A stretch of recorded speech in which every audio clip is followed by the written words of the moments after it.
ನೂತನ ಸಂಘಟನೆಗಳ ಪದಾಧಿಕಾರಿಗಳ ಆಯ್ಕೆ. ಶಿಕ್ಷಣದಿಂದ ಮಾತ್ರ ದಲಿತರ ವಿಮೋಚನೆ ಸಾಧ್ಯ. ಜಿಲ್ಲಾಧ್ಯಕ್ಷ ಉಡುಚಪ್ಪ.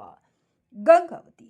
ಶತಶತಮಾನಗಳಿಂದ ಶೋಷಣೆಗೆ ಒಳಗಾದ ದಲಿತ ಸಮುದಾಯ ಸಮಾಜದ ಮುಖ್ಯವಾಹಿನಿಗೆ ಬರಬೇಕಾದರೆ ಶಿಕ್ಷಣದಿಂದ ಮಾತ್ರ ವಿಮೋಚನೆ ಸಾಧ್ಯ ಎಂಬ ಅಭಿಪ್ರಾಯವನ್ನ ದಲಿತ ಸೇನೆಯ ಜಿಲ್ಲಾಧ್ಯಕ್ಷ ಉಡುಚಪ್ಪ ಹೇಳಿದರು. ಅವರು ರವಿವಾರದಂದು ಸರ್ಕಿಟ್ ಹೌಸ್ನಲ್ಲಿ ದಲಿತ ಸೇನೆಯ ನೂತನವಾಗಿ ಆಯ್ಕೆಗೊಂಡಿರುವ ಪದಾಧಿಕಾರಿಗಳ ನೇಮಕಾತಿ ಆದೇಶ ಪತ್ರ ನೀಡಿ ಮಾತನಾಡಿದರು.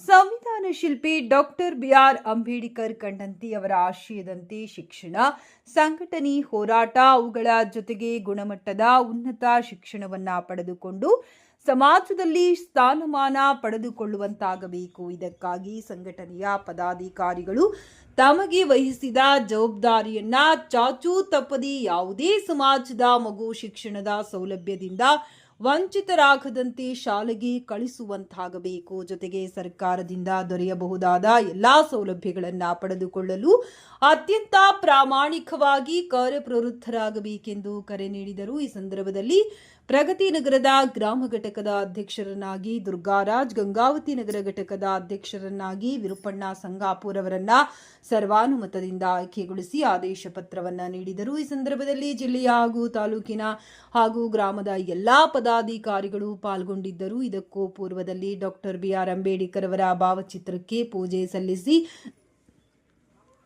ನೂತನ ಪದಾಧಿಕಾರಿಗಳಿಗೆ ಪ್ರಮಾಣ ವಚನ ಬೋಧಿಸಿದರು. ಈ ಸಂದರ್ಭದಲ್ಲಿ ತಾಲೂಕು ಅಧ್ಯಕ್ಷ ಮಂಜುನಾಥ್, ವಕೀಲ ವೀರೇಶ್, ಇಳಿಗನೂರ್ ಶಿವಕುಮಾರ್, ಡಿ ಪರಶುರಾಮ್, ಮಂಜುನಾಥ್, ಕೃಷ್ಣ, ಶಿವ, ಜಗದೀಶ್ ಸೇರಿದಂತೆ ಇನ್ನಿತರರು ಪಾಲ್ಗೊಂಡಿದ್ದರು.